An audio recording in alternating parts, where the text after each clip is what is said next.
أشهد أن لا إله إلا الله وحده لا شريك له وأشهد أن محمدا عبده ورسوله أما بعد فأعوذ بالله من الشيطان الرجيم بسم الله الرحمن الرحيم الحمد لله رب العالمين الرحمن الرحيم مالك يوم الدين إياك نعبد وإياك نستعين اهدنا الصراط المستقيم صراط الذين أنعمت عليهم غير المغضوب عليهم ولا الضالين وعد الله الذين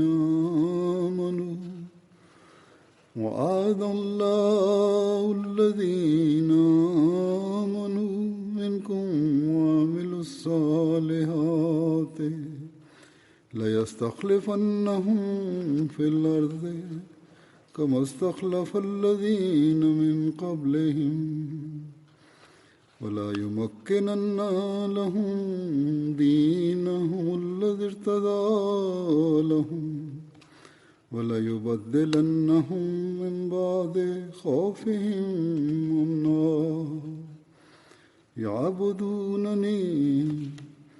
يعبدونني لا يشركون بي شيئا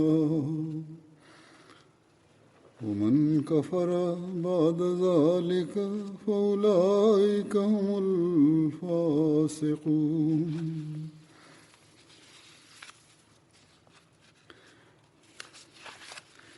وأقيموا الصلاة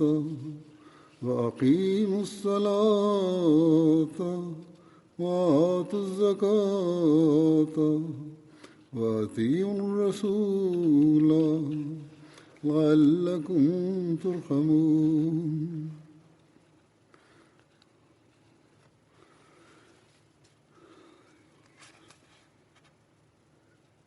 हिननि आयतुनि जो तर्जुमो आहे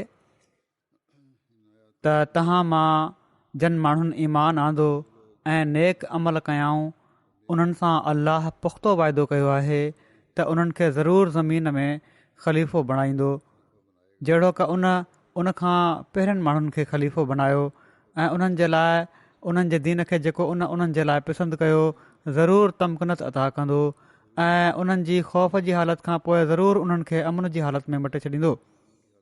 हू मुंहिंजी इबादत कंदा, मूंसां कंहिंखे शरीक न करार ॾींदा ऐं जेको इन खां पोइ बि नाशुक्री करे त इहे उहे माण्हू आहिनि जेके नाफ़रमान आहिनि। ऐं निमाज़ खे क़ाइमु कयो ऐं ज़कात ॾियो ऐं रसूल जी इताअत कयो त जीअं तव्हां ते रहम कयो वञे।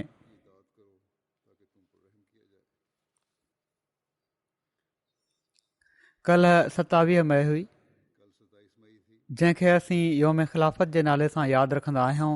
योम ख़िलाफ़त जी मुनासिबत ऐं हवाले सां जमायत में जलसा बि मुनक़िद थींदा आहिनि त जीअं जमायत जी तारीख़ ऐं ख़िलाफ़त जे हवाले सां पंहिंजनि ज़िम्मेवारियुनि खां असीं वाक़िफ़ रहूं ऐं ख़िलाफ़त जी बैत में अचण खां बाद उन्हनि ज़िम्मेवारियुनि खे अदा करण वारा बणिजऊं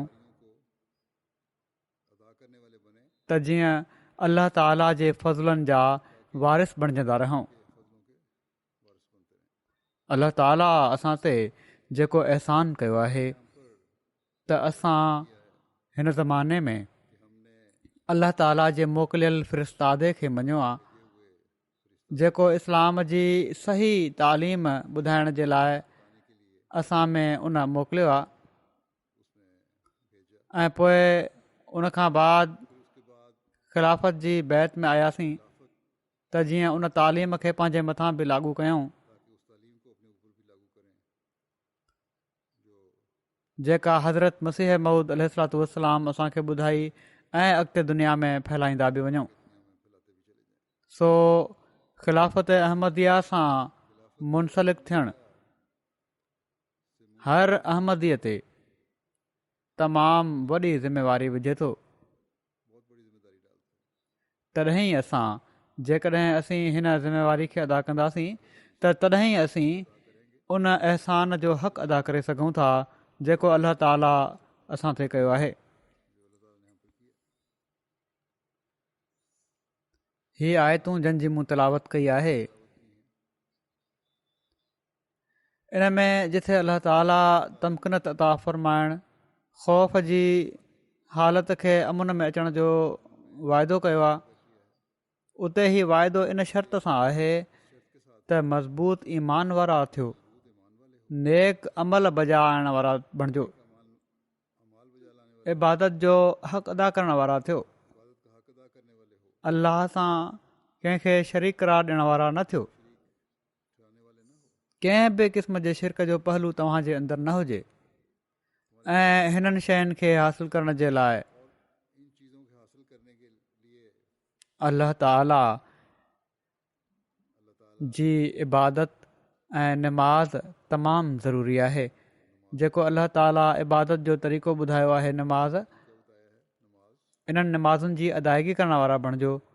वाट खुदा जी ख़र्च करणु तमामु ज़रूरी आहे, वाट खुदा जी ख़र्च करण वारा बणिजो। ऐं रसूल जी इताअत तमामु ज़रूरी आहे, उन्हनि जे हर हुकुम खे मञण वारा बणिजो। सो ही ॻाल्हियूं जॾहिं असीं यादि रखंदासीं ऐं पंहिंजनि ज़िंदगियुनि खे उन जे मुताबिक़ ढालण जी कोशिशि कंदासीं, पंहिंजे अहद जेको असां कयो आहे त दीन खे दुनिया ते मुक़दम रखंदासीं, उन ते हक़ीक़ी रूह सां अमल करण जी कोशिशि कंदासीं, त पोइ ई असीं अल्लाह ताला जे उन्हनि इनामनि मां हिसो वठण वारा थींदासीं जंहिंजो वाइदो अल्लाह ताला फ़रमायो आहे। ऐं ख़िलाफ़त जे इनाम मां हक़ीक़ी फैज़ माणण वारा तॾहिं असां थींदासीं। सो हीअ आयत मोमिननि जे लाइ हिकिड़ी तमामु वॾी ख़ुशख़बरी आहे, पर साण ई असांजे लाइ फ़िक्र जो मुक़ाम बि आहे,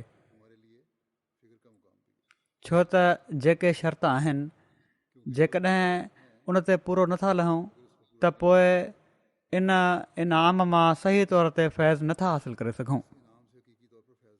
जेकॾहिं नमाज़, ज़कात, हुक़ूक़ुल्लाह जी अदायगी नाहे, हुक़ूक़ुल इबाद जी अदायगी नाहे, त पोइ जहिड़ो क ज़िक्र थियो अल्लाह ताला जे रहम ऐं फज़ल खे जज़्ब करण वारा नथा बणिजी सघूं। सो सिर्फ़ु पंहिंजी तारीख़ खां वाक़फ़ियत हासिल करे वठणु ऐं योम ख़िलाफ़त मल्हाए वठणु काफ़ी नाहे। जेसि ताईं असीं हक़ीक़ी अब्द नथा बणिजी वञूं, जेसि ताईं असीं पंहिंजनि नमाज़ुनि जी हिफ़ाज़त करण वारा नथा बणिजी वञूं, ॿाननि जा हक़ अदा करण वारा ऐं अल्लाह ताला जो हक़ अदा करण वारा नथा बणिजी वञूं, सो उन वक़्त ताईं ही योम ख़िलाफ़त मल्हाए वठणु को फ़ाइदो नथो ॾेई सघे।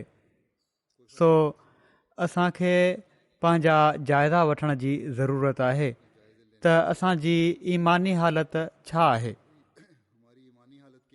छा असां में अल्लाह ताला जो ख़ौफ़ ऐं ख़शियत आहे, छा असीं तक़वा जी बारीक वाटुनि ते हलण वारा आहियूं, छा असीं अल्लाह ताला सां हर शइ खां वधीक मुहबत करण वारा आहियूं, छा असीं अल्लाह ताला ऐं उन जे रसूल जी कामिल फर्माबरदारी करण वारा आहियूं ऐं पोइ साण ई असांजी नज़र पंहिंजे अमल ॾांहुं फिरण वारी हुअणु घुरिजे त छा असांजो हर अमल इस्लाम जी हक़ीक़ी तालीम जे मुताबिक़ आहे। असांजा अमल किथे ॾेखार जा अमल त न आहिनि। असां जूं निमाज़ूं किथे ॾेखार जूं निमाज़ूं त न आहिनि। असांजो माल ख़र्च करणु ज़कात ॾियणु किथे ॾेखार त न आहे। असांजा रोज़ा किथे ॾेखार जा रोज़ा त न आहिनि। असांजा हज सिर्फ़ु हाजी कुठाइण लाइ त न आहिनि। अलाह ताला ऐं उन जे रसूल जी कामिल फर्माबरदारी त तॾहिं थींदी, दिली सुकून ऐं अमुन त तॾहिं मिलंदो जॾहिं असांजो हर अमल सिर्फ़ु ऐं सिर्फ़ु ख़ुदा ताला जी रज़ा खे हासिल करण जे लाइ हूंदो ऐं तॾहिं उहो मुआशिरो ख़िलाफ़त जे पाछे हेठि क़ाइमु थींदो जॾहिं असांजो हर अमल हुक़ूक़ुल्लाह ऐं हुक़ूक़ुल इबाद जी अदायगी जो हक़ अदा करण वारो हूंदो।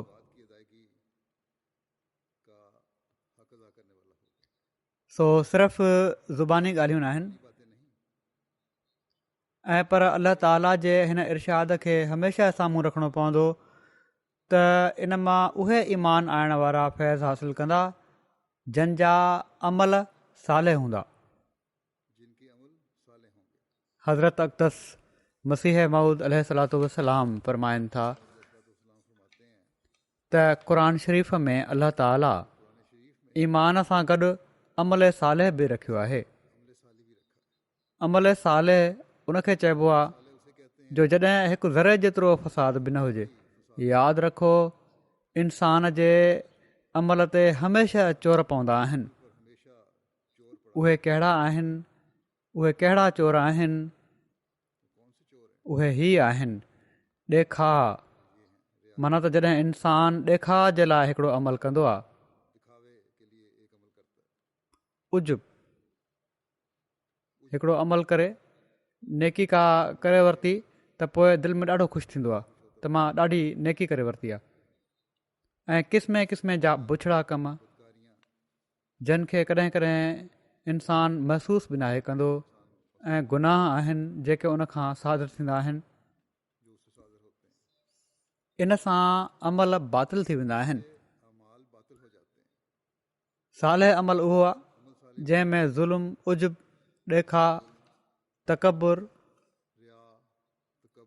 इंसान जे हक़नि खे तल्फ़ करण जो ख़्यालु ताईं न हुजे, उहो अमल सालेह आहे। हीअ न त अमल नाहे कयो ऐं पर फ़रमाइनि था त उन्हनि जो ख़्याल बि तव्हांजी दिलि में न अचे, तॾहिं उहे हक़ीक़ी मोमिन बणिजंदो ऐं सालेह अमल करण वारा चवराईंदो। फ़रमाइनि था जीअं आख़िरत में सालेह अमल सां बचंदो आहे, ईअं ई दुनिया में बि बचे थो।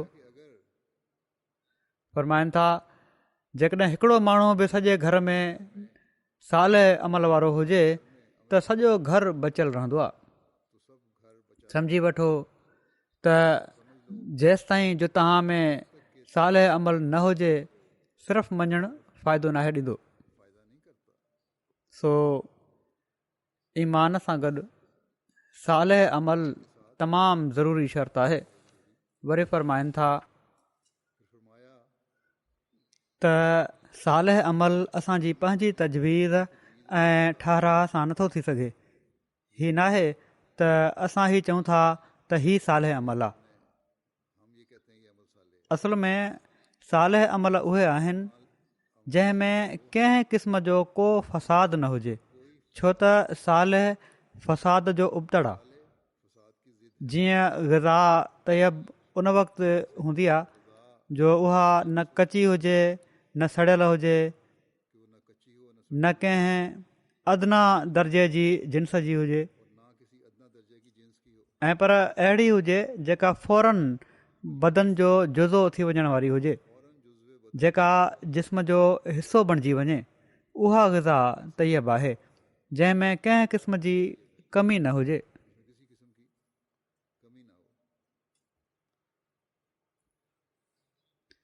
अहिड़े तरीक़े सां ज़रूरी आहे त सालह अमल में बि कंहिं क़िस्म जो फ़साद न हुजे, माना त अलाह ताला जे हुकुम जे मुताबिक़ हुजे, जेको अलाह हुकुम फ़रमायो आहे उन जे मुताबिक़ हुजे अमल, ऐं पोइ पाण सॻोरनि सलाहु वसलम जी सुनत जे मुताबिक़ हुजे, जेको पाण सॻोरनि सलाहु वसलम कयो ऐं करे ॾेखारियऊं असांखे ऐं फ़रमाइनि था त उन जे मुताबिक़ हुजे।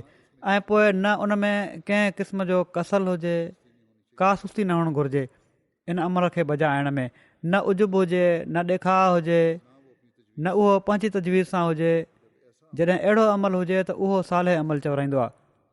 ख़ुदि पंहिंजूं तजवीज़ूं न बणाईंदा रहो साले अमल जे लाइ, पाण तशरीहूं न कंदा रहो, पाण ई न चवंदा वरितो त हिन मां हीउ मतिलबु आहे ऐं हीउ मतिलबु आहे, ऐं पर हर्फ़ ब हर्फ़ अमल कयो अलाह ताला ऐं उन जे रसूल जे हुकमनि ते, तॾहिं साले अमल थींदो। ऐं फ़रमाइनि था त ऐं हीअ किबरियत अहमर आहे, हीअ तमामु वॾी ऐं अहम शइ आहे। जेकॾहिं हिन हालत खे हासिलु करे वरितव त सम्झो त अलाह ताला जे वाइदे मां फैज़ वठण वारा बणिजी वियो। ऐं इहे ई उहे माण्हू आहिनि जेके ख़िलाफ़त अहमदिया खे क़ाइमु रखण जे अहद खे बि पूरो करण वारा आहिनि। उहे माण्हू न जो जॾहिं पंहिंजा मफ़ाद साम्हूं अचनि त सालह अमल जी ख़ुदि तशरीह करणु लॻी पवनि, मारूफ़ फ़ैसिले जो ख़ुदि तफ़सीर करणु लॻी पवनि, उन्हनि जी अना उन्हनि खे पंहिंजे कब्ज़े हेठि आणे छॾे। अहिड़ा माण्हू जेके आहिनि उन्हनि खे उन्हनि जो ख़िलाफ़त सां जुड़ण जो ऐलान को फ़ाइदो नथो ॾेई सघे। बेशक हू चवंदा रहनि असीं ख़िलाफ़त सां जुड़ियल आहियूं। जेके ख़ालिस थी करे ख़िलाफ़त जा मुती या फ़र्मा बरदार हूंदा, इहे ई माण्हू हक़ीक़ी रंग में ख़िलाफ़त सां वफ़ा जो तालुक़ु रखण वारा आहिनि। ख़िलाफ़त जी हिफ़ाज़त करण वारा आहिनि ऐं ख़िलाफ़त उन्हनि जी हिफ़ाज़त करण वारी आहे। ख़लीफ़े वक़्त जूं दुआऊं उन्हनि सां गॾु हूंदियूं ऐं उन्हनि जूं तकलीफ़ूं ख़लीफ़े वक़्त खे उन्हनि जे लाइ दुआऊं करण ॾांहुं मुतवजे करण वारियूं हूंदियूं।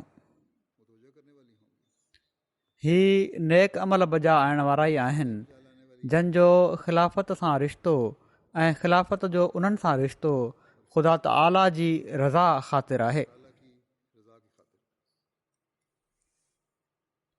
सो हीअ उहा हक़ीक़ी ख़िलाफ़त आहे जंहिंमें जमायत ऐं ख़लीफ़े वक़्त जो तालुक़ु ख़ुदा ताला जी रज़ा खे हासिलु करण जे लाइ आहे।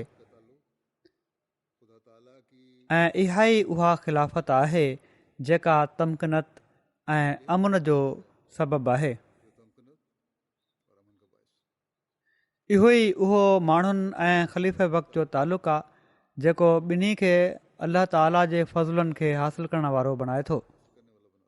ॿिया मुस्लमान ख़िलाफ़त क़ाइमु करणु चाहिनि था, पर दुनिया जे हीलनि सां, दुनिया जी तदबीरुनि सां, ऐं हीला ऐं तदबीरूं उन्हनि खे कॾहिं बि फ़ाइदो नथा ॾेई सघनि ऐं न अहिड़ी तरह ख़िलाफ़त क़ाइमु थी सघे थी जेतिरी वणनि ही कोशिशि करे वठनि। हाणे ख़िलाफ़त ओड़ी तरह जारी रहणी आहे जहिड़ी तरह अल्लाह ताला फ़ैसिलो फ़रमाए छॾियो आहे। सो जिथे इन ॻाल्हि सां असांजे अंदरि शुक्रगुज़ारी जा जज़्बात पैदा थियणु घुरिजनि ऐं अल्लाह ताला जे अॻियां झुकण वारो हुअणु घुरिजे त उन असांखे ख़िलाफ़त जी नेमत सां नवाज़ियो आहे। उते असांखे हर वक़्तु अल्लाह ताला जो ख़ौफ़ दिलि में रखंदे पंहिंजे अमलनि ते हर वक़्तु नज़र रखण जी ज़रूरत आहे त छा ही अल्लाह ताला ऐं उन जे रसूल जे हुकमनि जे मुताबिक़ आहिनि। छा असांजा हुक़ूक़ुल्लाह जी अदायगी ऐं हुक़ूक़ुल इबाद जी अदायगी जा मयार अल्लाह ताला जे ॿुधायल मयार जे मुताबिक़ आहिनि।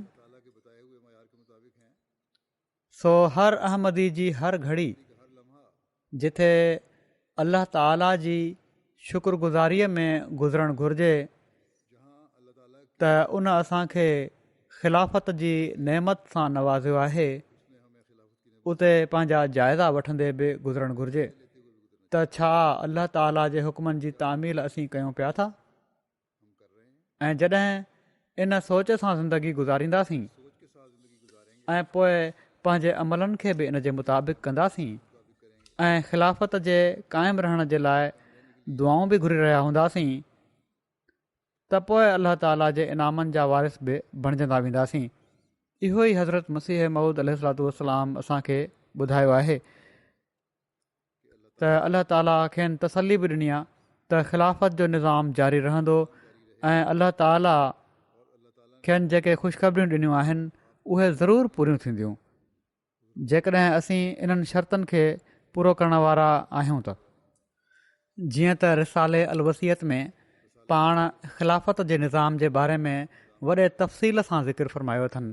पाण फ़रमाइनि था त हीअ ख़ुदा ताला जी सुनत आहे ऐं जॾहिं खां जो उन इंसान खे ज़मीन में पैदा कयो आहे हमेशह हिन सुनत खे हू ज़ाहिरु कंदो रहियो आहे त हू पंहिंजे नबियनि ऐं रसूलनि जी मदद कंदो आहे ऐं उन्हनि खे ग़लबो ॾींदो आहे जहिड़ो की हू फ़रमाए थो कतब अल्लाहु लअग़लिबन्न अना व रसूली ख़ुदा लिखी फिटी कयो आहे त हू ऐं उन जा नबी ग़ालिब रहंदा ऐं ग़लबे मां मुराद हीअ आहे त जहिड़ो की रसूलनि ऐं नबियुनि जो ई मक़सदु हूंदो आहे त ख़ुदा जी हुजत ज़मीन ते पूरी थी वञे ऐं उन जो मुक़ाबिलो को न करे सघे।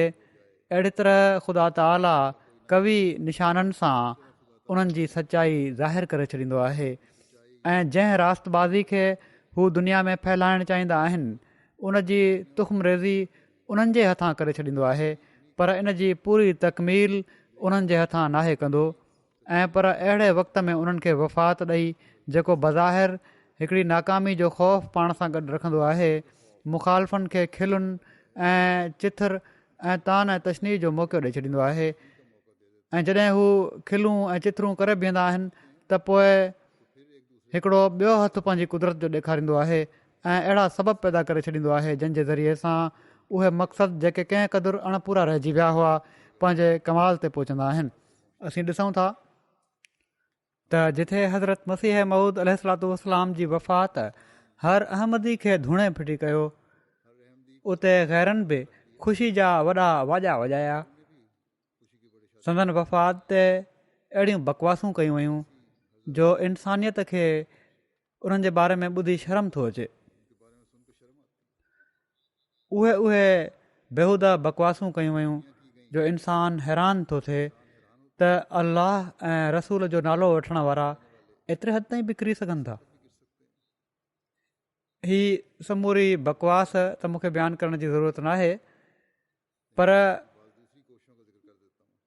उन्हनि जी किन ॿियनि कोशिशुनि जो ज़िक्र करे थो छॾियां त कहिड़ी तरह उन्हनि कोशिशि कई संदन वफ़ात खां पोइ त जमायत खे ख़तमु कयो वञे।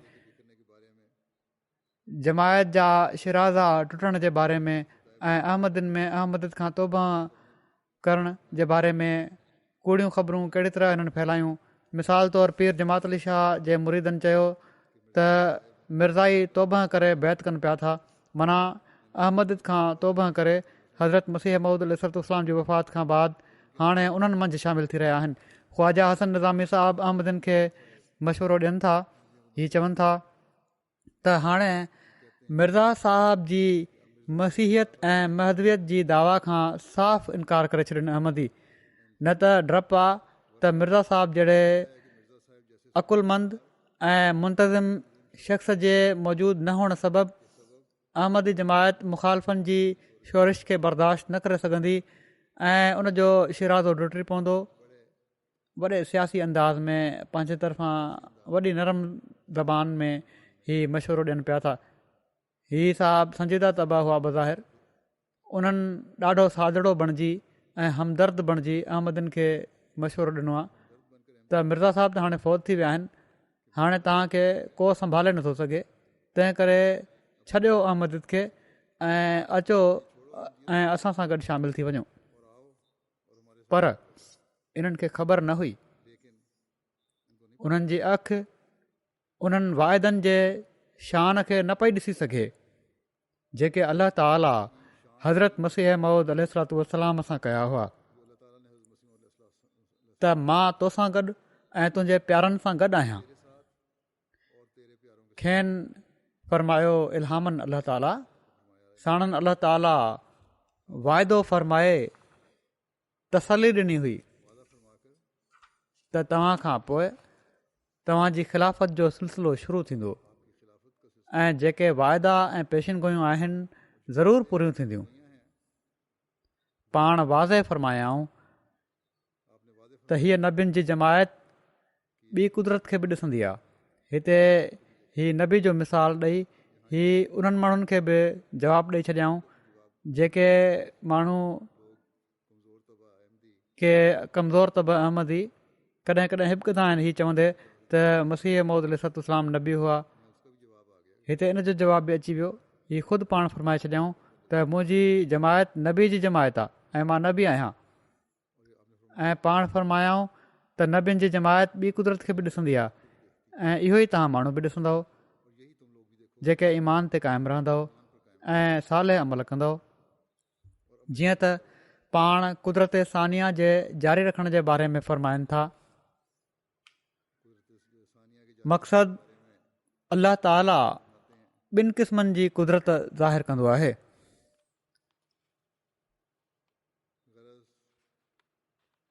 अव्वल ख़ुदि नबियुनि जे हथां पंहिंजी कुदरत जो हथु ॾेखारींदो आहे। ॿियो अहिड़े वक़्त में जॾहिं नबी जी वफ़ात खां पोइ ॾुखियाईनि खे मुंहुं ॾियणो पइजी वेंदो आहे ऐं दुश्मन ज़ोर में अची वेंदा आहिनि ऐं सम्झंदा आहिनि त हाणे कमु बिगड़जी वियो ऐं यकीन करे वठंदा आहिनि त हाणे हीअ जमायत नाबूद थी वेंदी ऐं ख़ुदि जमायत जा माण्हू बि ॿुॾतर में पइजी वेंदा आहिनि ऐं उन्हनि जूं चेलियूं भॼी पवंदियूं आहिनि ऐं केतिरा ई बदकिस्मत माण्हू मुर्तद हुअण जूं वाटूं अख़्तियार करे वठंदा आहिनि। तॾहिं ख़ुदा ताला ॿियो भेरो पंहिंजी ज़बरदस्त कुदरत ज़ाहिर कंदो आहे ऐं किरंदड़ जमायत खे संभाले वठंदो आहे। सो उहो जेको आख़िर ताईं सबुरु करे थो ख़ुदा ताला जे हिन मौजज़े खे ॾिसे थो जहिड़ो की हज़रत अबू बकर सिद्दीक़ जे वक़्त में थियो जॾहिं त पाण सॻोरन सलाहु वसलम जो मौत हिकिड़ो बेवक़्तु मौत सम्झो वियो ऐं केतिरा ई बादिया नशीन नादान मुर्तद थी विया ऐं असहाब बि ॾुख विचां दीवाने वांगुरु थी विया। तॾहिं ख़ुदा ताला हज़रत अबू बकर सिद्दीक़ खे खड़ो करे ॿीहर पंहिंजी कुदरत जो नमूनो ॾेखारियो ऐं इस्लाम खे नाबूद थींदे थींदे झले वरिताईं ऐं उन वाइदे खे पूरो कयईं जेको फ़रमायो हुअईं वलयुमक्किनन्न लहुम दीनहुम लज़िर्तज़ालहुम वलयुबद्दिलन्नहुम मिन बादि ख़ौफ़िहिम अमना। माना त ख़ौफ़ खां पोइ असीं वरी उन्हनि जा पेर ॼमाए छॾींदासीं। वरी पाण फ़रमाइनि था सो ए अज़ीज़ो जॾहिं त क़दीम खां सुनतुल्लाह इहा ई आहे त ख़ुदा ताला ॿ कुदरतूं ॾेखारींदो आहे त जीअं मुख़ालफ़नि जी ॿिनि कूड़ियुनि ख़ुशियुनि खे पामाल करे ॾेखारे सो हाणे मुमकिन नाहे त ख़ुदा ताला पंहिंजी क़दीम सुनत खे तर्क करे छॾे। तंहिं करे तव्हां मुंहिंजी इन ॻाल्हि ते जेका मां तव्हां वटि बयानु कई आहे ग़मगीन न थियो ऐं तव्हां जूं दिलियूं परेशान न थी वञनि छो त तव्हां जे लाइ ॿी कुदरत खे ॾिसण बि ज़रूरी आहे ऐं उन जो अचणु तव्हां जे लाइ बहितरु आहे छो त उहा दाइमी आहे जंहिंजो सिलसिलो क़यामत ताईं मुनक़ते न थींदो ऐं उहा ॿी कुदरत नथी अची सघे जेसि ताईं मां न वञा। पर मां जॾहिं वेंदुसि त पोइ ख़ुदा उन ॿी कुदरत खे तव्हां जे लाइ मोकिले छॾींदो जेका हमेशह तव्हां सां गॾु रहंदी जहिड़ो की ख़ुदा जो ब्राहीन अहमदिया में वाइदो आहे ऐं उहो वाइदो मुंहिंजी ज़ात जे बारे में नाहे ऐं पर तव्हां जे बारे में वाइदो आहे जहिड़ो की ख़ुदा फ़रमाए थो त मां हिन जमायत खे जेका तुंहिंजा पोयल आहिनि क़यामत ताईं ॿियनि ते ग़लबो ॾींदुसि। सो ज़रूरु आहे त तव्हां ते मुंहिंजी जुदाई जो ॾींहुं अचे त जीअं उन खां पोइ उहो ॾींहुं अचे जेको दाइमी वाइदे जो ॾींहुं आहे। उहो असांजो ख़ुदा वाइदनि जो सचो ऐं वफ़ादार ऐं सादिक ख़ुदा आहे। उहो सभु कुझु तव्हां खे ॾेखारींदो जंहिंजो उन वाइदो फ़रमायो आहे जेतोणीकि हीअ ॾींहं दुनिया जा आख़िरी ॾींहं आहिनि ऐं ॾाढियूं मुसीबतूं आहिनि जंहिंजे नुज़ूल जो वक़्तु आहे पर ज़रूरु आहे त हीअ दुनिया क़ाइमु रहे जेसि ताईं उहे समूरियूं ॻाल्हियूं पूरियूं न थी वञनि जंहिंजी ख़ुदा ख़बर ॾिनी आहे। मां ख़ुदा जे तरफ़ां हिकिड़ी कुदरत जे रंग में ज़ाहिर थियुसि ऐं मां ख़ुदा जी हिकिड़ी सरासर कुदरत आहियां ऐं मूंखां पोइ के ॿिया वजूद हूंदा जेके ॿी कुदरत जो मज़हर हूंदा। सो तव्हां ख़ुदा जी कुदरत सानी जे इंतज़ार में गॾु थी दुआ घुरंदा रहो। सो असीं हज़रत मसीह मऊद अलैहिस्सलातु वसलाम जी पेशगोई जे मुताबिक़ ऐं अल्लाह ताला जेको साणनि वाइदो कयो हो उन जे मुताबिक़ गुज़िरियल 113 सालनि खां अल्लाह ताला जे फज़लनि खे अखर ब अखर पूरो थींदे ॾिसूं पिया था। उहे माण्हू जेके हज़रत मसीह मऊद अलैहिस्सलातु वसलाम जी वफ़ात ते चवंदा हुआ त हिननि जी सिसी लही वई आहे ऐं हिननि वटि हाणे कुझु न आहे बचियो। हज़रत ख़लीफ़तुल मसीह कुझु त मां पहिरियां ॻाल्हियूं बयानु कयूं त हीअ छॾे ॾियनि, हाणे हिननि खे कोई संभाले न सघंदो। पोइ हज़रत ख़लीफ़तुल मसीह अव्वल जे बारे में अख़बार कर्ज़न गज़ट लिखियो त हाणे मिर्ज़ाइन में छा वञी बचियो आहे, उन्हनि जी मुंडी वढिजी चुकी आहे। हिकिड़ो शख़्स जेको हिननि जो इमाम बणियो आहे, हज़रत ख़लीफ़तुल मसीह अव्वल जी ख़िलाफ़त खां पोइ ई लिखियाऊं त हिकिड़ो शख़्स जेको हिननि जो इमाम बणियो आहे उनखां ॿियो त कुझु न थींदो, हा ही त हू तव्हांखे मस्जिद में क़ुर ॿुधाईंदो। पर हिननि अकुल जे अंधनि खे कहिड़ी ख़बर हुई त इहो ई त उहो अज़ीम कमु आहे जंहिंखे करण जे लाइ हज़रत इब्राहिम अलैहिस्सलाम पंहिंजे नसुल मां हिकिड़े अज़ीम रसूल मबूस थियण जी दुआ घुरी हुई। ऐं इहा ई उहा अज़ीम शरीयत आहे जेका खणी पाण सॻोरा सलम मबूस थिया हुआ ऐं इहो ई उहो कामिल ऐं मुकमिल किताबु आहे जंहिंखे पढ़णु ऐं पढ़ाइण वारा दुनिया ऐं आख़िरत में बामुराद थींदा आहिनि। इहो ई त उहो किताबु आहे जंहिंजी तालीम खे फैलाइण जे लाइ हज़रत मसीह मऊद अलैहिस्सलातु वसलाम मबूस थिया हुआ ऐं इहो ई कमु आहे जंहिंखे करण जे लाइ ख़िलाफ़त जो निज़ाम जारी थियो आहे। बहरहाल इन्हनि जी हीअ ॻाल्हि ॿुधी हज़रत ख़लीफ़तुल मसीह अव्वल फ़रमायो त ख़ुदा करे त इहो ई थिए त मां तव्हांखे क़ुर ई ॿुधाईंदो कयां। हीअ कमु त पाण कयाऊं हज़रत ख़लीफ़तुल मसीह अव्वल ऐं ख़ूब कयाऊं। पर दुश्मन जो जेको हीउ ख़्यालु हुयो त हाणे जमायत में इंतिज़ामी कमज़ोरियूं पैदा थी वेंदियूं ऐं इन जो शिराज़ो टुटी वेंदो, उन जे ॾिसण जी हिननि खे हसरत ई रही। हज़रत ख़लीफ़तुल मसीह अव्वल मुनाफ़िक़नि ऐं अंजुमन जे किन वॾनि जे फितननि खे अहिड़ी सख़्ती सां दॿायो जो कंहिंखे ज़रूरत न थी त कंहिं क़िस्म जो शर पैदा करे सघे। पाण पंहिंजी ख़िलाफ़त जी पहिरीं तक़रीर में फ़रमायाऊं त हाणे तव्हांजी तबियतुनि जो रुख़ खणी कहिड़े बि पासे हुजे, तव्हांखे मुंहिंजे हुकमनि जी तामील करणी पवंदी। पोइ पाण हिकिड़े मौक़े ते मस्जिद मुबारक में वॾे जलाली रंग में तक़रीर कंदे फ़रमायाऊं त तव्हां पंहिंजे अमल सां मूंखे एॾो ॾुखु पहुचायो आहे जो मां मस्जिद जे उन हिसे में बि न आहियां बीठो जेको तव्हां माण्हुनि जो ठाहियलु आहे, ऐं पर मां पंहिंजे मिर्ज़ा जी मस्जिद में बीठो आहियां। माना त उहो मस्जिद जो हिसो जेको हज़रत मसीह मऊद अलैहिस्सलातु वस्सलाम जे वक़्त में शुरू में ठहियलु हुयो, पाण उते बीठा हुआ उन हिसे में न जेको बाद में जंहिंजी एक्सटेंशन थी जमायत जे चंदनि सां। पाण फ़रमायाऊं त मां त उते बि नथो बीहां, मां त मस्जिद जे असुल हिसे में बीठो आहियां जेको हज़रत मसीह मऊद अलैहिस्सलातु वस्सलाम जे ज़माने जो ठहियलु आहे। या संदन शुरूआत में जेको हुयो बाद जी एक्सटेंशन न हुई। ऐं फ़रमायाऊं त मुंहिंजो फ़ैसिलो आहे त क़ौम ऐं अंजुमन ॿिन्ही जो मुता ख़लीफ़ो आहे। माना त हीअ ॿई ख़ादिम आहिनि, माना त अंजुमन बि मञण वारा बि हीअ सभई ख़ादिम आहिनि। अंजुमन सलाहकार आहे, हा सलाहकार तौरु अंजुमन खां सलाह वरिती वेंदी आहे ऐं ज़रूरी बि हीअ शइ हूंदी आहे सलाह। अहिड़ी तरह हीअ बि फ़रमायाऊं त जंहिं हीअ लिखियो आहे त ख़लीफ़े जो कमु बैत वठणु आहे, असुल हाकिम अंजुमन आहे, उहो तौबा करे। ख़ुदा मूंखे ख़बर ॾिनी आहे त जेकॾहिं हिन जमायत मां को तोखे छॾे मुर्तद थी वेंदो त मां उन जे बदिले में तोखे हिकिड़ी जमायत ॾींदुसि। वरी फरमायाऊं त चयो वञे थो त ख़लीफ़े जो कमु सिर्फ़ु निमाज़ पढ़ाइणु या निकाह पढ़ाए छॾणु या पोइ बैत वठणु आहे। हीउ कमु त हिकिड़ो मुला बि करे सघे थो। उन जे लाइ ख़लीफ़े जी कहिड़ी ज़रूरत आहे? इन लाइ कंहिं ख़लीफ़े जी ज़रूरत न आहे। फरमाइनि था त इन जे लाइ त कंहिं ख़लीफ़े जी ज़रूरत न आहे। ऐं मां अहिड़े क़िस्म जी बैत खे थुक बि नथो हणां त अहिड़े क़िस्म जी बैत वठां। बैत उहा ई आहे जंहिंमें कामिल इताद कई वञे ऐं जंहिंमें ख़लीफ़े जे कंहिं हिकु हुकुम खां बि इनहराफ़ न कयो वञे। सो हिन ख़िताब जिथे मुनाफ़िक़नि जा मनसूबा नाकाम ऐं नामुराद करे छॾिया, उते मुख़ालफ़नि जा वात बि बंदि करे छॾिया। ऐं जंहिं शख़्स खे हू पोढ़ो कमज़ोर शख़्स सम्झनि पिया, जॾहिं उन ख़ुदा ताला जी ताईद सां ॻाल्हायो त कुझु अहिड़ो ॻाल्हायईं जो सभई झग वांगुरु वहिजी विया। ॿटाकूं हणण वारा पंहिंजो मुंहुं लिकाइण लॻा।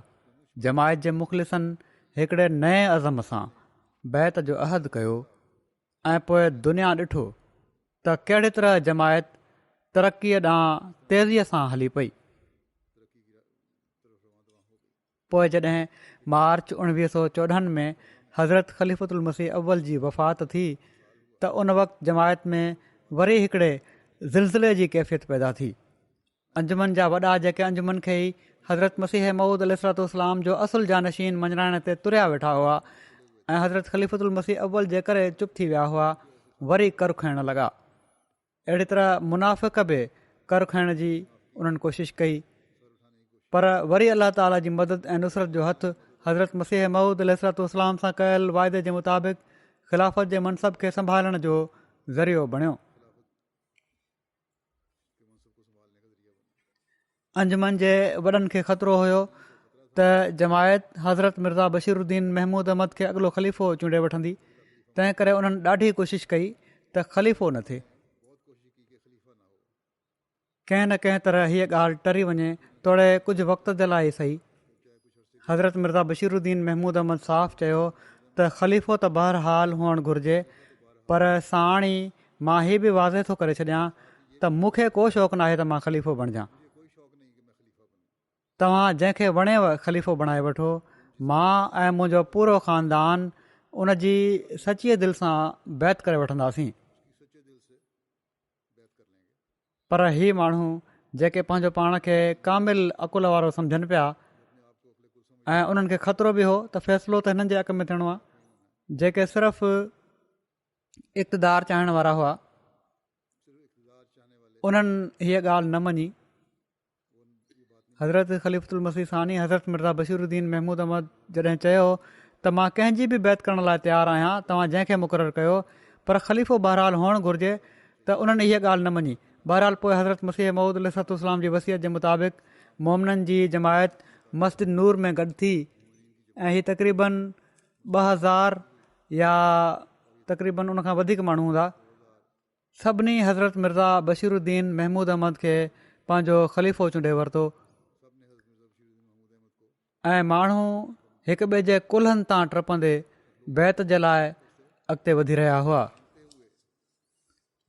ॾिसण वारा लिखनि था त लॻे पियो त फ़रिश्ता माण्हुनि खे पकिड़े पकिड़े अल्लाह ताला जी हिन चूंडियल जी बैत में आणे रहिया आहिनि। आख़िरी सभु कुझु ॾिसी अंजुमन जा वॾा कुझु माण्हू जेके हुआ, उन्हनि मां के वॾा अंजुमन जो समूरो खज़ानो खणी उतां ग़ाइब थी विया। पर दुनिया ॾिठो त कहिड़ी तरह ख़िलाफ़त अहमदिया जे ज़रिए अल्लाह ताला जमायत खे तमकिनत अता फ़रमाई। हज़रत मुस्लिह मऊद ख़लीफ़तुल मसीह सानी जो 52 सालनि जो ख़िलाफ़त जो दौरु इन ॻाल्हि ते शाहिद आहे त उहो नौजवान जंहिंजे हवाले अल्लाह ताला ख़िलाफ़त जी वाग कई, केॾी न तेज़ीअ सां जमायत खे वठी तरक़ी जी मंज़िलुनि ते हलंदे अॻिते वधंदो वियो। उहे माण्हू जेके अंजुमन जो खज़ानो ख़ाली करे विया हुआ ऐं हीअ दावा पिया कनि त त कादियान में हाणे ईसाइनि जी हुकूमत हूंदी। अॼु उन्हनि जा नसुल ॾिसनि पिया था त ख़िलाफ़त अहमदिया सां जेके अलाह ताला जूं ताईदूं आहिनि उहे असांखे ईसाइनि खे मसीह मोहम्मदी जे झंडे हेठि जमा थींदे ॾेखारे रहियूं आहिनि। असां त हीउ ॾिसूं पिया था। हज़रत मुस्लिम मऊद दुनिया जे केतिरनि ई मुल्कनि में मिशन खोलिया। अफ्रीका में ईसाई मुबलगनि खे अहमदी मुबलगनि जे साम्हूं बीहण जी ज़रूरत न थिए पई। आख़िर उन्हनि खे मञणो पियो त ईसाइत जे फैलाउ में अहमदियत हिकिड़ी तमामु वॾी रंडक आहे ऐं इन जो उन्हनि जी रिपोर्टुनि में ज़िक्र आहे। मक़सदु असीं ॾिसूं था त कादियान ते हमले जा मनसूबा हुजनि या तबलीग जो मैदान हुजे या हिजरत जो वक़्तु हुजे, हर मौक़े ते हिन उलुल अज़म ख़लीफ़े जमायत जी ॿेड़ीअ खे अल्लाह ताला जी ताईद ऐं नुसरत सां कामयाबी जी मंज़िलुनि ताईं पहुचायो ऐं महफ़ूज़ रखियो। आख़िर ख़ुदाई तक़दीर जे मुताबिक़ नवंबर 1965 में जॾहिं संदन वफ़ात थी त ख़ुदाई वाइदनि जे मुताबिक़ अल्लाह ताला कुदरत सानिया जे 3 मज़हर खे खड़ो कयो। वरी जमायत खे अल्लाह ताला ख़ौफ़ मां अमुन में आणींदे हज़रत मिर्ज़ा नासिर अहमद ख़लीफ़तुल मसीह सालिस जे हथ ते गॾु करे छॾियो ऐं वरी जमायत तरक़ी जी मंज़िलुनि ॾांहुं हलणु लॻी। अफ्रीका में स्कूल ऐं इस्पतालूं जारी थियण जो हिकिड़ो नओं दौरु शुरू थियो। अहमदियत जे अफ्रीका में तारुफ़ जो हिकिड़ो नओं दौरु शुरू थियो। दुनिया में जमायत जो तारुफ़ वधणु लॻो। ख़लीफ़तुल मसीह सालिस जो अफ्रीका जे किन मुल्कनि जो पहिरियों दौरो थियो जंहिंजा ग़ैर मामूली असर नज़र अचणु लॻा। कंहिं बि ख़लीफ़े जो ही पहिरियों दौरो हुयो जेको ख़लीफ़तुल मसीह सालिस कयो अफ्रीका जे मुल्कनि में। 1974 में वक़्त जी हुकूमत अहमदिन जे ख़िलाफ़ हिकिड़ी सख़्तु मुहिम हलाए अहमदिन जे ख़िलाफ़ ग़ैर मुस्लिम हुअण जो क़ानून पास कयो त ख़िलाफ़त जी ढाल पुठियां इन ख़ौफ़नाक हमले खां बि जमायत कामयाब थी करे निकिती ऐं दुश्मन जी जमायत जी तरक़ी खे रोकण जी कोशिश नाकाम ऐं नामुराद थी। दुश्मन जेको जमायत जे हथनि में किस्तो ॾियण जूं ॻाल्हियूं करे पियो उन जी ख़्वाहिश खाक में मिली वई ऐं अल्लाह ताला माली कुशादगी जा नवां रस्ता खोले छॾिया। माण्हुनि खे जमायत जे माण्हुनि खे जेको मुआशी लिहाज़ खां बिल्कुलु ई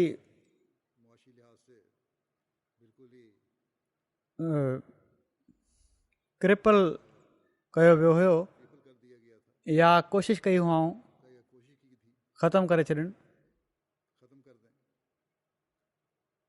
उन्हनि माण्हुनि खे अल्लाह ताला माली कुशादगी बि अता फ़रमाई ऐं पोइ ॿाहिरि निकिरण जा रस्ता बि खोलियईं।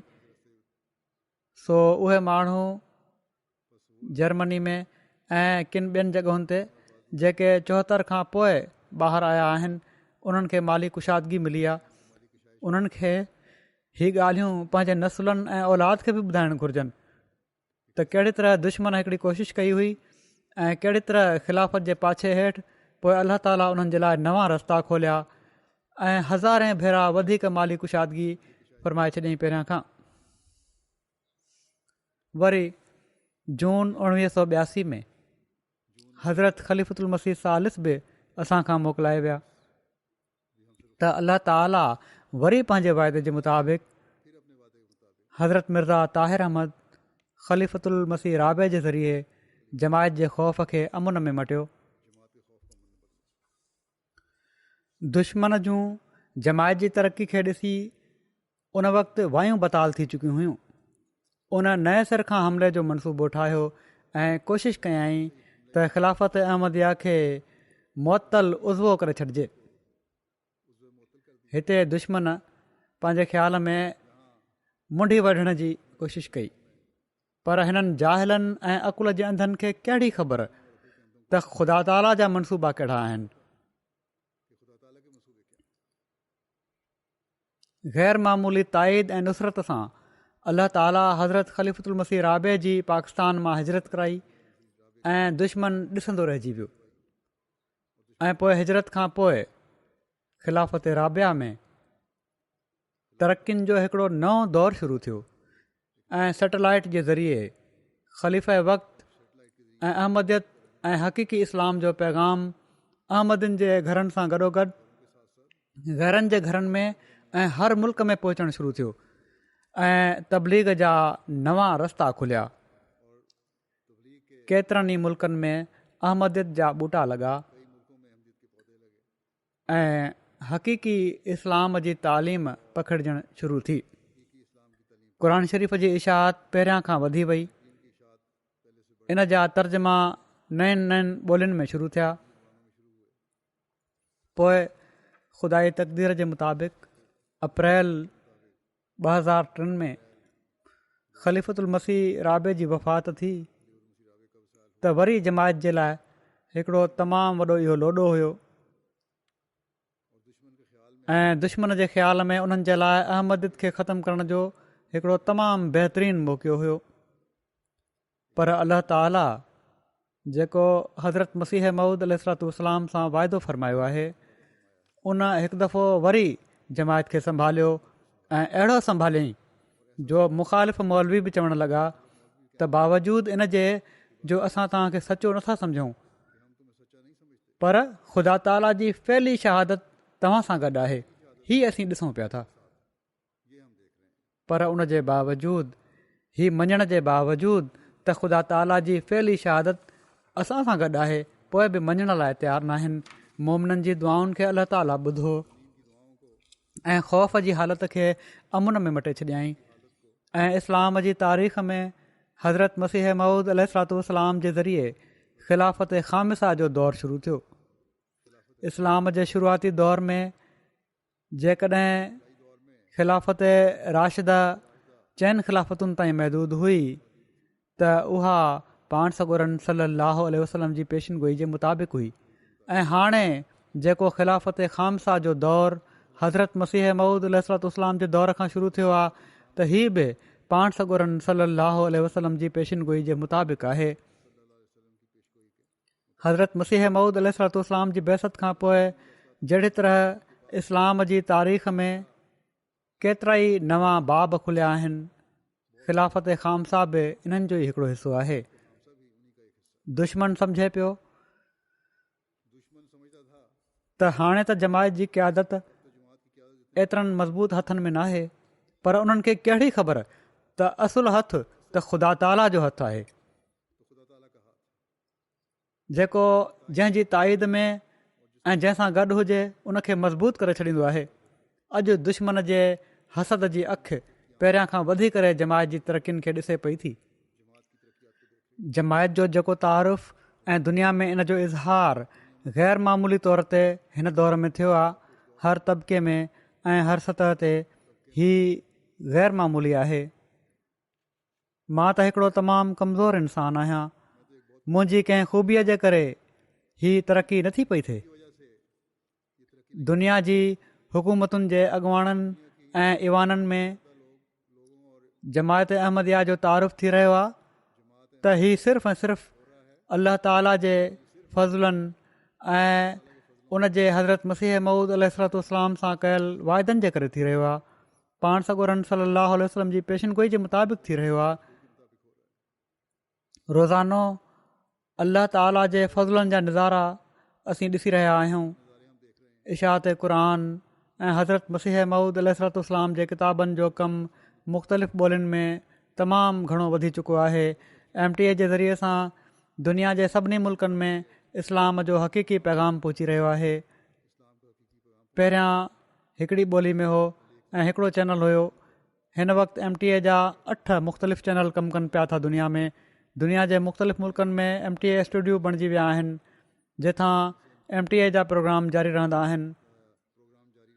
हाणे हिकिड़े हंधि स्टूडियो न आहे, हर हंधि बणिजी चुका आहिनि, केतिरनि ई जॻहियुनि ते बणिजी चुका आहिनि। हर हंधि त न, पर केतिरनि ई जॻहियुनि ते अफ्रीका में बि ऐं नॉर्थ अमरीका में बि ऐं यूरोप में बि।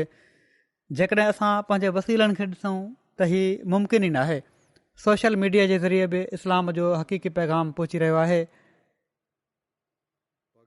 पाकिस्तान जी हुकूमत इन ते मुख़्तलिफ़ तरीक़नि सां पाबंदी मढ़ी आहे त दुनिया जे ॿियनि मुल्कनि में पहिरियां खां वधी करे अलाह ताला रस्ता खोले छॾिया आहिनि। पोइ ख़िलाफ़त सां तालुक़ु क़ाइमु करण जे लाइ अलाह ताला हिकिड़ो नओं रस्तो बि सम्झाए छॾियो आहे, जेको हिन कोविड जी बीमारी जे करे जेको साम्हूं आयो आहे। ऐं जेके ऑनलाइन मुलाक़ात या वर्चुअल मुलाक़ात जे ज़रिए सां इन ज़रिए सां मीटिंगूं बि थी रहियूं आहिनि, मुलाक़ातियूं बि थी रहियूं आहिनि, जंहिंसां डायरेक्ट जमायतुनि सां राब्तो थिए पियो थो। ख़लीफ़े वक़्त खां डायरेक्ट माण्हू रहनुमाई वठनि पिया था। मां हिते लंडन मां कॾहिं अफ्रीका जे कंहिं मुल्क सां, कॾहिं इंडोनेशिया सां, कॾहिं ऑस्ट्रेलिया सां, कॾहिं अमरीका सां मुलाक़ात करे वठंदो आहियां त हीअ सभई ख़ुदा ताला जी ताईदुनि जा नज़ारा आहिनि। सो असांखे कॾहिं बि न विसारणु घुरिजे त अलाह ताला जेको पंहिंजे फज़लनि जा नज़ारा ॾेखारे पियो थो ऐं ख़िलाफ़त जे इनाम सां जेको असांखे नवाज़ियो अथई, उनजो असां हमेशह हक़ अदा करण वारो बणिजणो आहे त जीअं क़यामत ताईं पाण सॻोरन सलाहु वसलम जी पेशिनगोई जे मुताबिक़ असीं हिन नेमत मां फ़ाइदो वठंदा रहूं। हज़रत मसीह मऊद अलैहिस्सलाम सां त अलाह ताला तरक़ियुनि जो वाइदो फ़रमायो आहे ऐं अलाह ताला पंहिंजे वाइदे जे ख़िलाफ़ु नाहे कंदो, पर असांखे इन मां फैज़ हासिल करण जे लाइ पंहिंजो किरदारु अदा करणो पवंदो। असांखे अलाह ताला जो शुक्रगुज़ार बानो बणिजंदे उन जे अॻियां झुकणो पवंदो। ख़िलाफ़त जी नेमत जो इज़हार असांजे हर कौल ऐं फ़ेल मां हुअण जी ज़रूरत आहे। ख़िलाफ़त सां कामिल इताअत जो अहद असांखे आख़िरी साह ताईं निभाइण जे लाइ हर क़ुर्बानी जे लाइ तयारु रहणु घुरिजे। तॾहिं असां क़यामत ताईं पंहिंजे नसुलनि खे ख़िलाफ़त जो मुती बणाइण जो हक़ अदा करे सघूं था। हज़रत मसीह मऊद अलैहिस्सलाम असां मां उन्हनि खे अलाह ताला जे फज़लनि जो वारिस बणिजण जो यकीन ॼाणायो आहे, जेके ईमान ते क़ाइमु रहंदे हर क़ुर्बानी जे लाइ तयारु रहंदा। जीअं त पाण फ़रमाइनि था, हीअ न सोचियो त ख़ुदा तव्हांखे ज़ाया करे छॾींदो। तव्हां ख़ुदा जे हथ जो हिकिड़ो ॿिजु आहियो जेको ज़मीन में पोखियो वियो। ख़ुदा फ़रमाए थो, हीउ ॿिजु वधंदो ऐं टिड़ंदो ऐं हर पासे खां इन जूं टारियूं निकिरंदियूं ऐं हिकिड़ो वॾो वणु थी वेंदो। सो मुबारक हू जेको ख़ुदा जी ॻाल्हि ते ईमान रखे ऐं विच में अचण वारनि इब्तिलान खां न डिॼे, छो त इब्तिलान जो अचण बि ज़रूरी आहे त जीअं ख़ुदा तव्हांखे आज़माए त केरु पंहिंजी बैत जी दावा में सादिक आहे ऐं केरु काज़िब आहे। उहो जेको कंहिं इब्तिला खां लग़्ज़िश खाईंदो उहो ख़ुदा जो को बि नुक़सानु न कंदो ऐं बदबख़्ती उनखे जहन्नुम ताईं पहुचाईंदी। जेकॾहिं हू पैदा न थियो हुजे हा त उनजे लाइ भलो हो, पर उहे सभई माण्हू जेके आख़िर ताईं सबुरु कंदा ऐं उन्हनि ते मुसीबतुनि जा ज़लज़ला ईंदा ऐं हादसनि जा तूफ़ान ईंदा ऐं क़ौमूं खिलूं ऐं चिथरूं कंदियूं ऐं दुनिया उन्हनि सां सख़्तु बुछां सां पेश ईंदी, उहे आख़िर फ़तहयाब थींदा ऐं बरक़तुनि जा दरवाज़ा उन्हनि ते खोलिया वेंदा। ख़ुदा मूंखे मुखातिबु करे फ़रमायो आहे त मां पंहिंजी जमायत खे इतलाह ॾियां त जन माण्हुनि ईमान आंदो, अहिड़ो ईमान जो उन सां गॾु दुनिया जी मिलावट नाहे ऐं उहो ईमान निफ़ाक़ या बुज़दिली सां आलूदो नाहे ऐं उहो ईमान इताअत जे कंहिं दर्जे खां महरूम नाहे। अहिड़ा माण्हू ख़ुदा जा पसंदीदा माण्हू आहिनि ऐं ख़ुदा फ़रमाए थो त उहे ई आहिनि जंहिंजो कदम सिद्क़ जो कदम आहे। वरी पाण फ़रमाइनि था त ख़ुदा जो कलाम मूंखे फ़रमाए थो त केतिरा ई हादसा ज़ाहिर थींदा ऐं केतिरियूं आफ़तूं ज़मीन ते लहंदियूं। कुझु त उन्हनि मां मुंहिंजी ज़िंदगीअ में ज़हूर में अची वेंदियूं ऐं कुझु मूंखां पोइ ज़हूर में ईंदियूं ऐं हू हिन सिलसिले खे पूरी तरक़ी ॾींदो, कुझु मुंहिंजे हथां ऐं कुझु मूंखां पोइ। सो इनशा ताला ही तरक़ियूं त थियणियूं आहिनि. अलाह ताला असांखे हमेशह साबित क़दम रखे. अलाह ताला करे त सिलसिले जी पूरी तरक़ी जा नज़ारा असीं पंहिंजनि अखियुनि सां ॾिसण वारा थियूं. अलाह ताला असांखे पंहिंजे अहदनि खे पूरो करण वारो बणाए त जीअं अलाह ताला जे वाइदे जे पूरो थियण जो नज़ारो असीं पंहिंजनि ज़िंदगियुनि में ॾिसी सघूं. असां जूं इबादतूं, असां जूं निमाज़ूं, असांजा अमल अलाह ताला जी रज़ा हासिलु करण वारा थियनि. असीं ख़िलाफ़त जो सही इदराक हासिलु करण वारा थियूं ऐं पंहिंजे नसुलनि खे ॿुधाइण वारा थियूं इन बारे में त जीअं क़यामत ताईं असांजा नसुल हिन नेमत मां फैज़याब थींदा वञनि. अॼु मां वरी दुआउनि लाइ चवणु चाहियां थो. पाकिस्तान जे अहमदिन खे बि दुआउनि में यादि रखो. मज़लूम अहमदिन खे जिथे बि आहिनि दुआउनि में यादि रखो. मज़लूम मुस्लमाननि खे जिथे बि आहिनि, फ़लस्तीन जा या किथे बि, उन्हनि खे दुआउनि में यादि रखो. अलाह ताला सभिनी जूं ॾुखियायूं ख़तमु फ़रमाए ऐं सहूलियतूं पैदा फ़रमाए ऐं उन्हनि सभिनी खे तौफ़ीक़ ॾिए जेके अहमदी आहिनि उहे हक़ीक़ी रंग में हज़रत मसीह मऊद अलैहिस्सलाम जी तालीम ते अमल करण वारा थियनि ऐं हक़ीक़ी अहमदी बणिजनि. ऐं उहे मुस्लमान जेके हज़रत मसीह मऊद अलैहिस्सलाम खे अञा ताईं सुञाणनि नथा पिया, अलाह ताला उन्हनि खे सुञाणण ऐं बैत में अचण जी तौफ़ीक़ अता फ़रमाए. ऐं सॼी दुनिया में असीं तमामु जल्द इस्लाम जो झंडो ऐं हज़रत मोहम्मद रसूलुल्लाह सल्लल्लाहु अलैहि वसल्लम जो झंडो फड़कंदे ॾिसूं ऐं सॼी दुनिया में असीं तौहीद खे क़ाइमु थींदे ॾिसूं.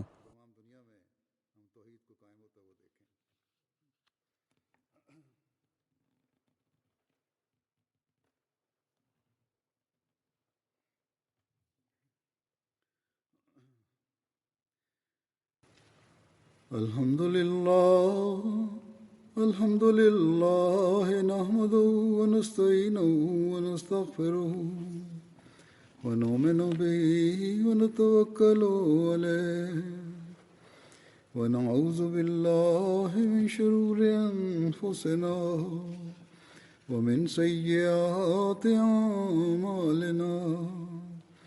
मन यहदिहिल्लाहु फला मुदिल्ल लहु ومن يضلل فلا هادي له ونشهد أن لا إله إلا الله ونشهد أن محمدا عبده ورسوله.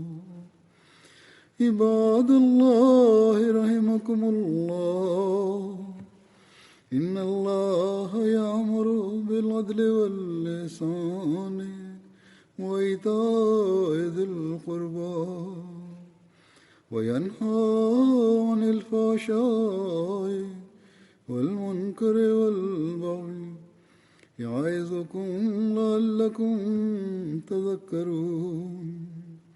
اذكروا الله يذكركم وادعوه يستجب لكم ولذكر الله أكبر.